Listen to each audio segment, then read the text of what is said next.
All right, so here we are, late January, right behind the house.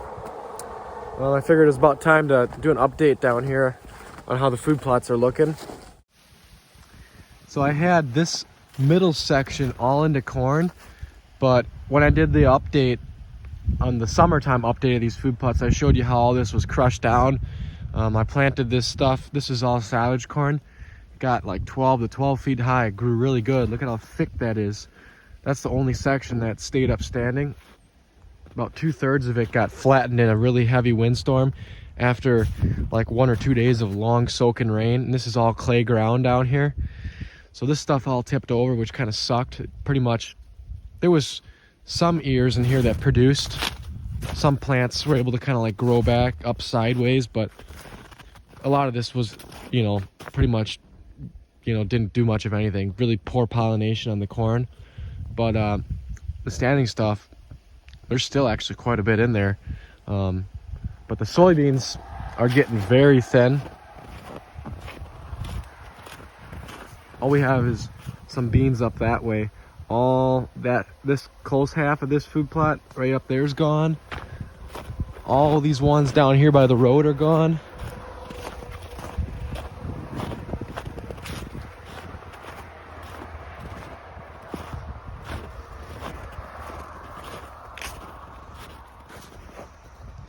You can see they have like crisscrossing trails in here. Last night I shined from the house and I saw that big, there's a half rack 4-year-old buck. He's busted off one side back in the rut in the fall. He was down here with 2 or 3 other 1.5-year-old bucks around 10:30 last night.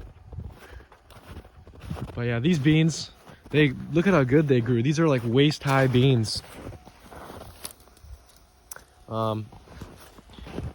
These ones have been picked over for pretty much probably 1 or 2 weeks now. The majority of these have been gone. Now they've been working their way up closer to the house there. I'll take you to that plot next. Then we have a few more beans up over that way on the other side of those trees.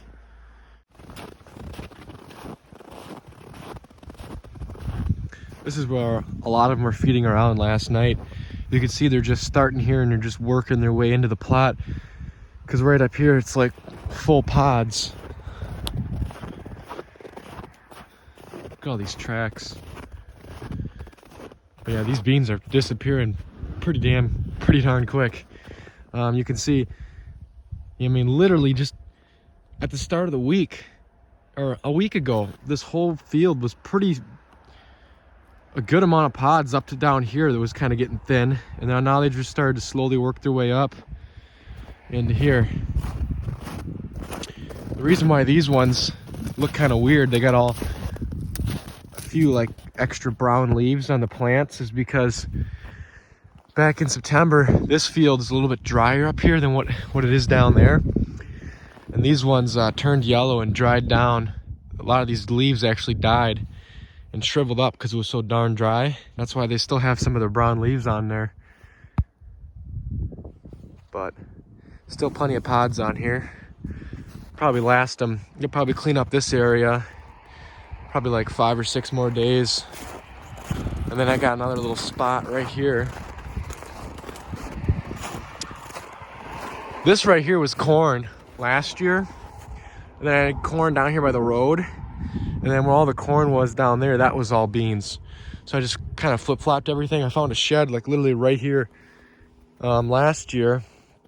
And a shed down there by those cedars in there. But I don't know if I'm going to find a shed or not this year, because it seems like we haven't had nearly the amount of bucks coming over as we normally have last year and the year before. For some reason, I think a lot of 3-year-olds and stuff got shot this year. All I have pictures of is 2 4-year-old bucks that I know are for sure 4-year-olds. They're small 4-year-olds. I got 3 years of pictures of both of them, and 9 different 1.5-year-old bucks. Not a single 2.5 on camera, and not a single 3.5. Just 2 4-year-olds and 9 1-year-olds on camera. So if I do find something, it's going to be small probably. That's if I find something, because it seems like one of the 4-year-olds is hardly ever coming over. The other one's only coming over every other night or so. And then the 1.5 years, some of them come over some nights, other ones come over other nights. they're just not very consistent. Where like last year I had like probably 2 or 3 2-year-olds, 3 or 4 3 or 4-year-old bucks. I mean, I'd just shine down here, there'd be like 4 or 5 pretty decent bucks every single night. Now I'm lucky to see one of the 4-year-olds, you know, every other night. So this is the last reserves right here. This too is kind of getting kind of thin. Look at all them tracks in there. You can see like these beans on this side are pretty darn small. I'm thinking about cutting down this tree right here. It's just gonna screw up all my little trees there anyway. So this food plot here got a lot of shade, especially on this side. You got to go over there before they start to get taller. These beans produce pretty good. This was just sprayed off lawn that we just came in here with the disc and just knifed up the ground a little bit, and I just threw some beans in and dragged them all in, and it worked pretty darn good. That area we all had plowed up. You know, that's the second and third year we planted some of this stuff here. But this is pretty much the last reserves, and it's getting a little bit thin. So with this area and those beans and a little bit of corn down there, where I'll take you to next, that corn, these beans and a little bit of beans over there in my tree rows, I mean, I'm thinking probably a week and a half we'll be out of food, especially with how much they're starting to come over now that we got some deeper snow. We've had the cold temps all winter, but we just haven't had the snow.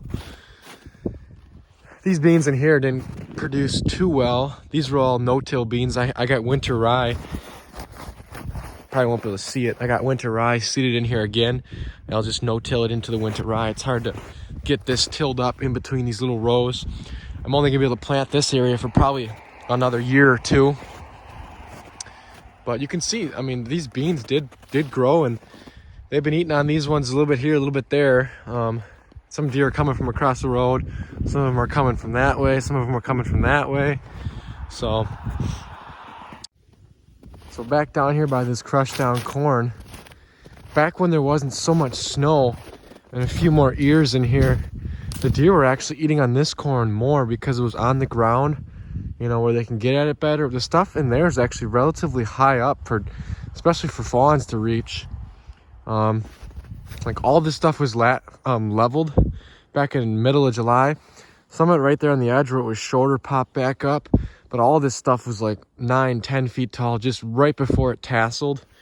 And some of it was able to come up somewhat and did produce, but I think the coons got in here a lot. They got all this stuff on the ground too. The coons, they were eating the stuff on the ground instead of, you know, climbing up and knocking down the standing stuff.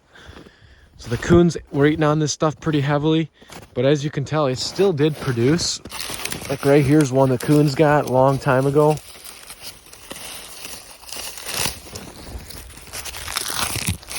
Just all moldy now.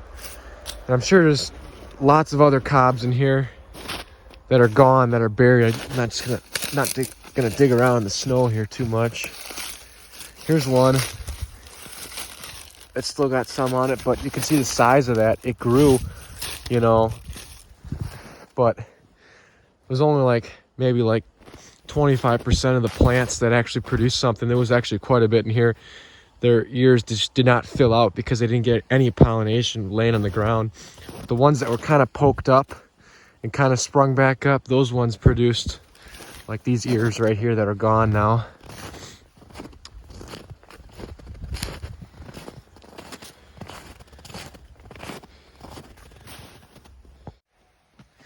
You can see in this standing stuff here, like I said, this was silage corn. Look at how tall this is and how thickly dense and it grew. That's why a lot of it tipped over. It's because it ran through the planter a lot faster than my field corn has in the past.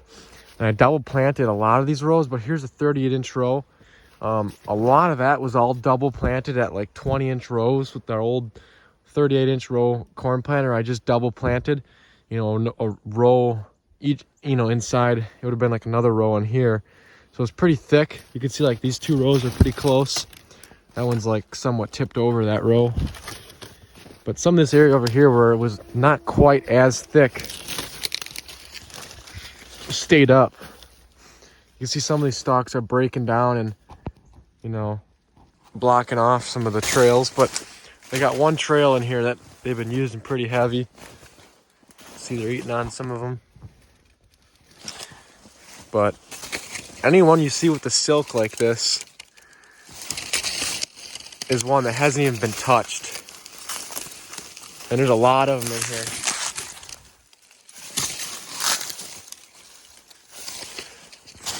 Right there's one, there's 2 more, 3 more. Right here's one, right here's one. Right here's one. Here's one. All this. And look at how good this stuff grew, considering how thick it was planted. I mean, that's just as big as any other farmer's ears are in the fields around here that grow. And this stuff is a little bit thicker than the farmer's fields. That's why I tipped over, because look how tight I got this stuff.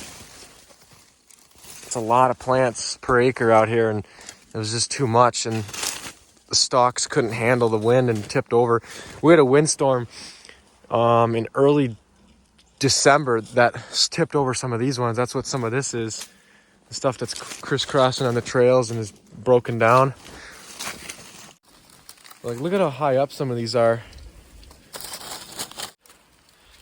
I mean, that's like about 5.5 feet off the ground, and almost all the rest of them are about a little bit below my chest level. So they're right here, some pretty high ones too. These ones are almost at my neck.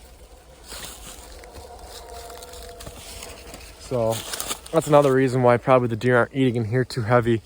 They're just finishing up all the soybeans. They probably, with it as thick as this stuff is planted, a lot of this stuff is crumbling apart. It's hard to walk through here.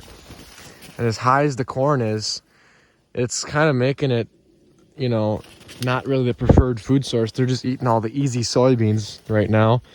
And once they clean up those, then they'll probably have to be over here. This stuff is pretty high up though, like I was saying.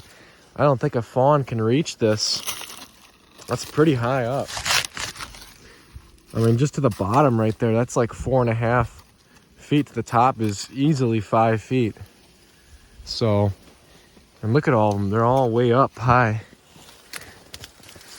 So I might have to come in here and knock some of this down or something, but I'd hate to do that because then it just puts them right down in the snow. But the deer will be able to find them down there. It's just, if we keep getting more and more snow, then they'll be buried like a foot under. So that's kind of why I don't really want to do that, but I'm probably going to have to if they don't start eating in this stuff more. As you can see, a lot of this has like, looks like one deer walk through here. Here's that heavy trail that I was telling you about that they're kind of using. And then over here where it's just a mesh of corn, hard to walk through, like no tracks in here. And it's just all full ears of corn. All this stuff. So with this little bit of corn here that's standing, if the whole field was like this, we would have had plenty, if not way too much food. If all that was still standing and didn't get flattened in the summertime, it would have been like this thick. If not, like I said, that was even thicker, and it produced just as good. Just look at how tight I got that planted. It's definitely, so in the future, I gotta probably not plant as much silage corn. I like how thick it grows and how good it grows. I mean, look at how much food we have here. But I should probably plant a little shorter variety that the deer can get to. I mean, this is high up. Look at how high this one is. For some reason, this one's like, a lot of these would have been higher like this. And then they dry down and they tip over like that. So at least they're not all this high. You can see this one, it didn't tip over. It's still like almost 6.5 feet up at the top here. It should have tipped over like that. So all this stuff would have been a lot higher, but this silage corn just dries down and tips over like that. Yeah, I'm gonna take you over into the woods now and see if we can see any deer beds, and probably end the video shortly after. But yeah, probably be planting just normal field corn. I really like this silage corn, but it just is a little bit tall. The deer are eating on it, but it's just hard for them to get at some of this corn. I mean, this one you can see is half eaten right there. That's about as high as all the other ones, so that's one right on the main heavy trail I was telling you about. So they're getting in here. They'll get in here more when those soybeans are gone.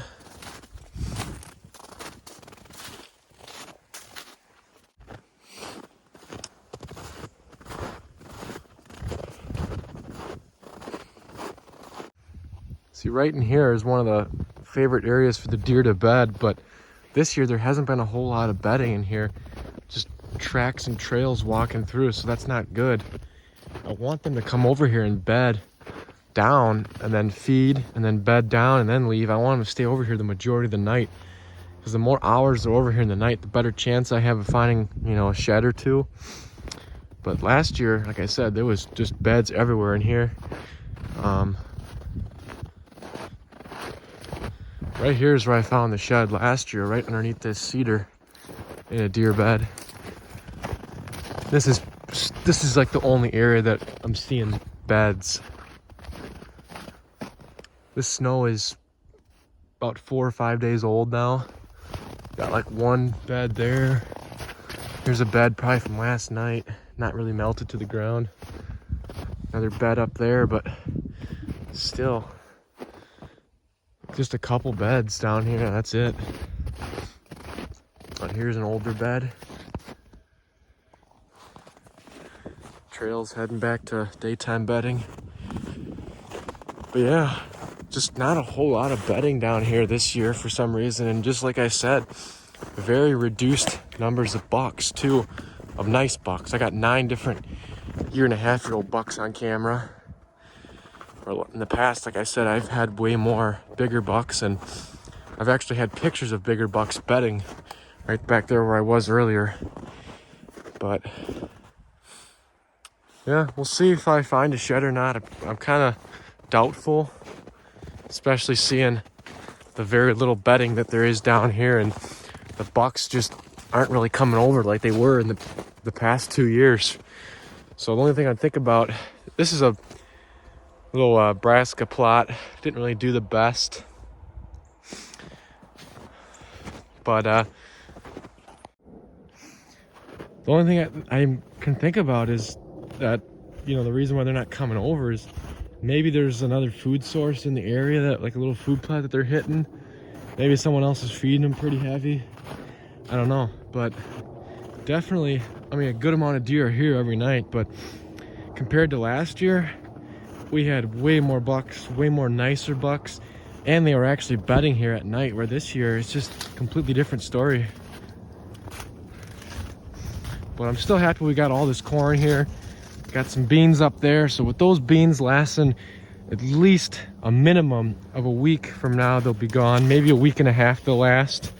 Then this corn here will probably last a week and a half, so we should have, you know, with that food up there, this food down here, we should have food easily for 2.5 to 3 more weeks till all this corn's gone and all those beans are gone. So that'll take us all the way into like mid-February, late February.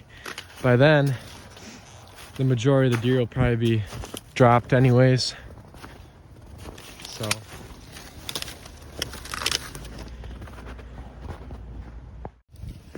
see all this corn on the outside rows here where they can get at it a little bit easier. A lot of this is gone. That one's got some on it yet. You go in just a little bit where it starts to get pretty thick, and you just got full ears, cob after cob. It hasn't even been touched yet. All these ones right in here. So it's just kind of been all that knocked down stuff that got ate on really quick by the coons and by the deer. And now they're just starting to get on these edge ones here. These edge ones were the ones that were the nicest. They look, all these have like 2 really nice ears. All these plants. Look at the size of that ear. Huge. And some of that stuff is empty. And all that corn down there is already empty too. This little stuff on the edge here, empty. But like I said, the majority of all this standing stuff is still here.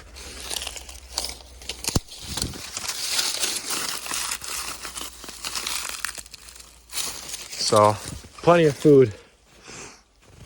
So yeah, thanks for watching. I'll be having a few more updates coming out soon. Over at my grandparents, the other property where we have like acres and acres of food plots and way more deer hitting them. I got pictures of 36 different bucks on that property alone this year from September till now. Half of those are gone or either dead. But I'll have those videos coming out sometime in the next week or two of those updates. And I'll probably be doing another update either here or at those later in February too, when a lot of the bucks have dropped. Maybe I found a couple sheds by then, or maybe we'll be running low on food. But over there, I think we're going to have plenty of food to last all the way into March. Here, we're going to be running out, like I said, 2 to 3 weeks from now. We'll be getting pretty much out of food. So, yes, stay tuned. Keep checking back for those updates, and I'll see you in the next video.